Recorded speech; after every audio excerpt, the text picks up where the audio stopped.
So we first do our softening of the tailbone. Then we roll the shoulders back and down, and we knit the ribs together. Make sure that as we're opening up the shoulder space and the heart space, we're not losing engagement here. We're not bringing compression into the mid-back. And then the final piece is to draw the ears in line with the shoulders. You can do this from seated, standing, even in a forward fold, in a warrior pose, in a anything where you're in tabletop, plank, all of these different postures. Just, it's allowing the head to sit more stable on top of the spine. So as you draw that chin back just slightly in that primary line,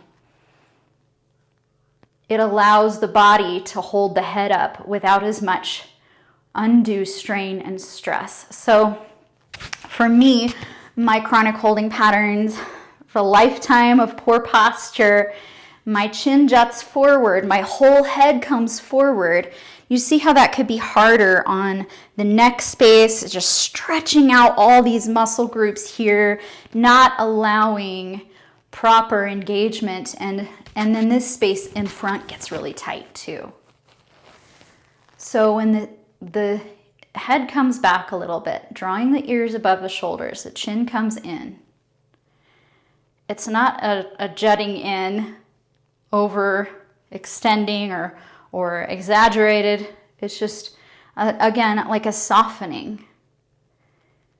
So I encourage you to just practice drawing the chin slightly in. Feel the difference when the ears are in line with the shoulders, how that takes some of that strain and stress off of your neck. And practice it from different postures so you can see how it feels. So even in plank, soften the tailbone, roll the shoulders back and down, knit the ribs together, ears in line with the shoulders. You see how that changed? Even in tabletop.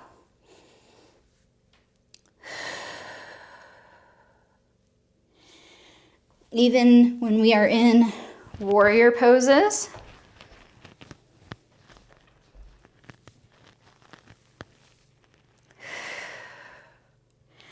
It's just going to take undue strain out of the neck, prevent neck injury, and allow you to build strength in the right muscle groups like we talked about before.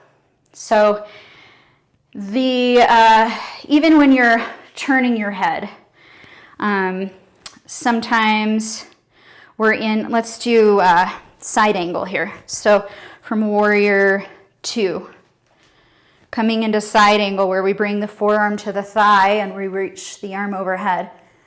If you think about softening and drawing the ears in line with the shoulders first, maybe it'll feel comfortable to turn your gaze overhead. It'll feel quite different than if your chin is jutting forward. So notice the difference if you do have neck injuries. When you're in a class and your teacher tells you to turn your head to the side because that's what's considered appropriate for a certain pose. Like in Warrior 2, you're often told to turn and gaze down the center finger of that front hand. That's just an option, or anytime they tell you to look up, it's just an option. Pay attention to what's going on in your neck space. If that's a problem area for you, where you tend to have more pain, you can keep your cervical spine in a neutral position to prevent injury and just make the posture work for your body. So once again, thank you for joining me in our primary line of engagement series.